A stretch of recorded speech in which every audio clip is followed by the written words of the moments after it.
Hello, everybody. I'm a Rainbow. How are you today? I hope you're having a great day because I certainly am. The triggers update for Grab has released, and the things you can do with triggers and animations now are just awesome. I am so impressed with some of the new maps folks are coming up with. I just think it's awesome. Now, one of the questions that I've been getting, I did a tutorial from basic to advanced and kind of showed how to work with triggers in detail. I've gotten a batch of questions about folks wanting to know how they can create a lock. And honestly, locks are not super complicated. There's just some steps that you have to work through. So I said, you know what? I will try and demonstrate that. I am not going to show you every little thing on this lock, but I want to show you the concepts and hopefully give you the idea so that you can build it yourself. But anyway, so basically this is what we have. This lock controls this door. If you punch in the right code, the door will open. You can go through, and there you go. I am going to jump in and show you how this whole thing works, how each one of the keys has to be entered in order, how the triggers work, and we will take a look at that so that you can build your own coded lock. All right, let's get to it. I've made this transparent so you can see the actual lock mechanism behind there. And just remember that lock mechanism can be anywhere. I've got it where it can be seen right now, but you can put it down below the map. You can hide it any place you want. This is just for demonstration purposes. All right. And as we take a look at it, it's made up of separate pieces, but all these blocks are actually tied together in a group. Each one has its own movement, and the red block is what controls whether it gets reset by the trigger here or whether it opens the door by the trigger there. And each block, which is color-coded to these, controls a certain movement. Now, let's go ahead and look at this so you can see each one has a trigger in front of it.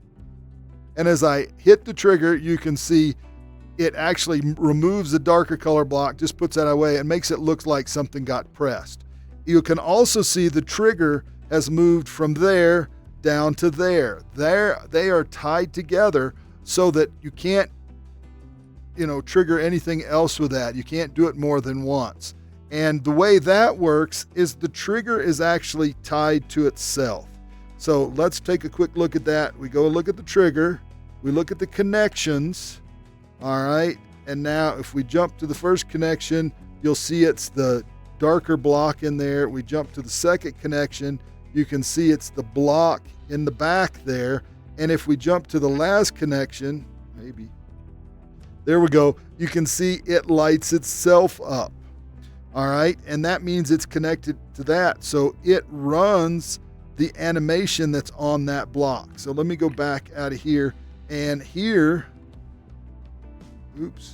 we're going to go to animate, and if I go there and then I go to that one, you can see that's the animation that runs when it's triggered. So we're using the trigger to move itself. That's how that works right there. Let me reset those, and you can see the triggers are back.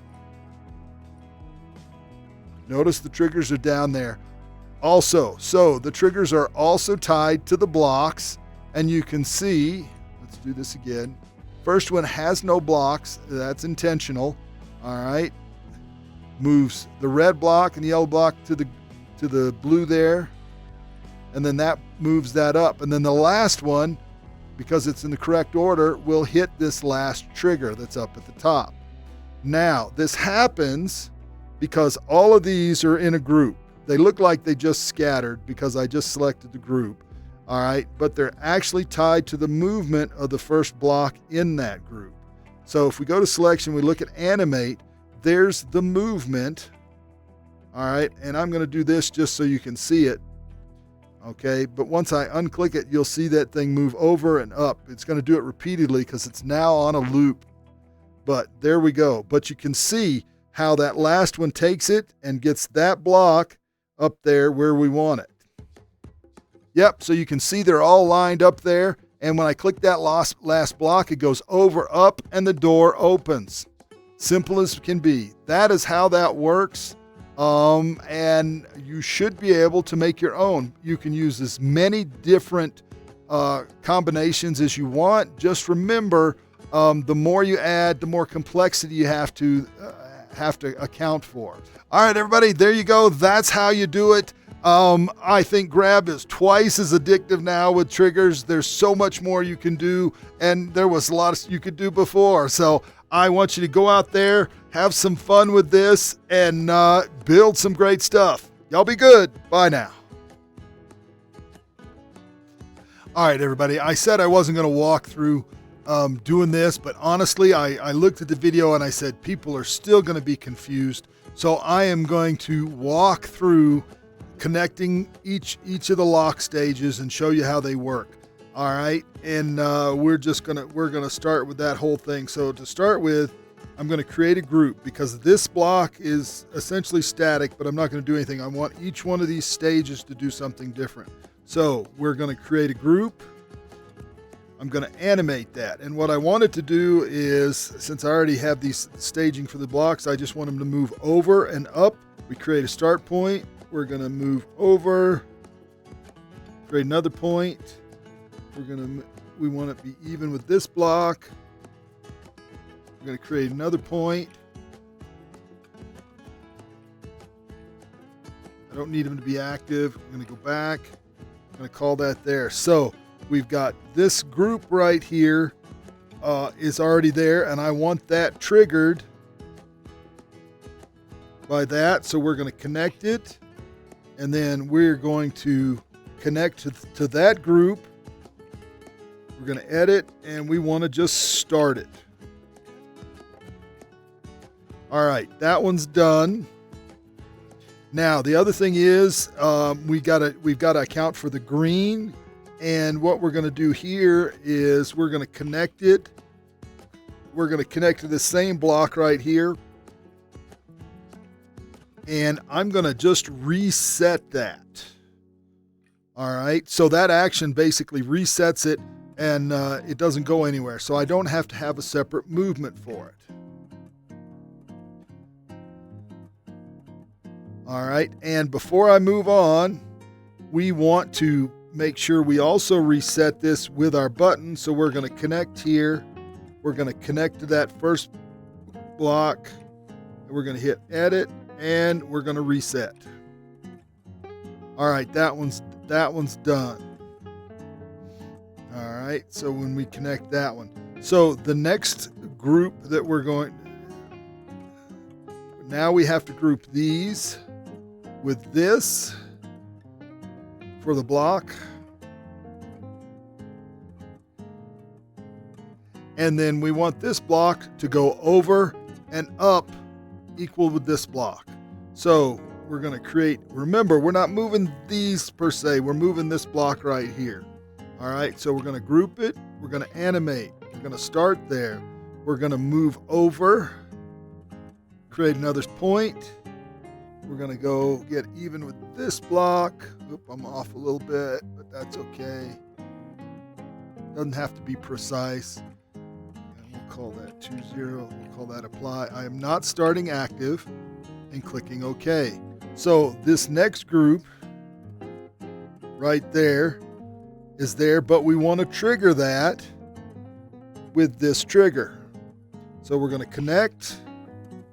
We'll select the group, connect it, edit. We want it to start.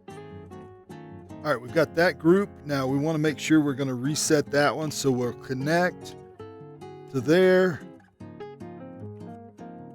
edit. We want to reset. Click OK. And just because I want to make sure everything's working, let's reset everything. Green does nothing, shifts over, blue shifts over, and then we've got one more movement to make, which is the last group that we have to create. So we're going to do this.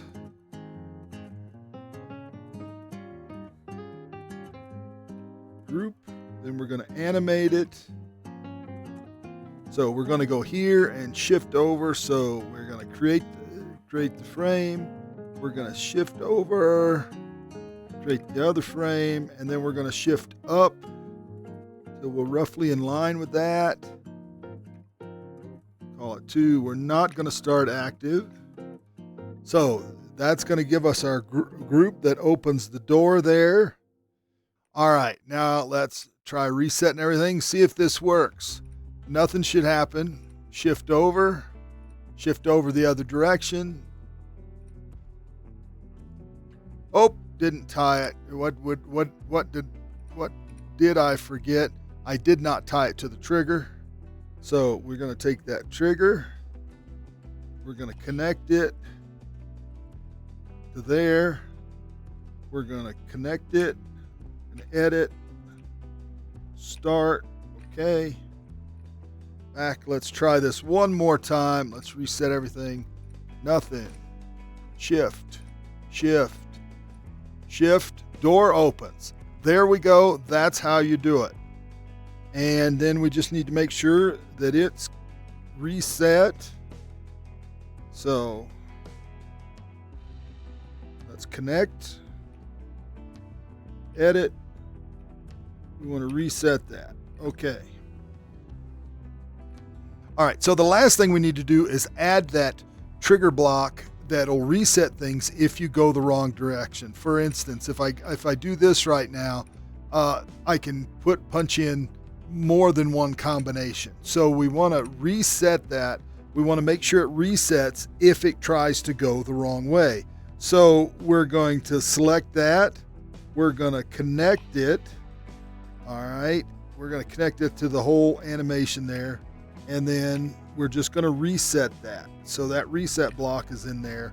And if you're dealing with more than 4 or something like that, you may want to add more than one of these reset blocks because you only want to have one actual path for your combination. So let's double check, make sure this is working. If I go the wrong way, you see it resets automatically. All right. And then I can't get to the combination that way. All right, that's it, everybody. Good luck. If you have questions, please hit me up. Y'all be good. Bye now.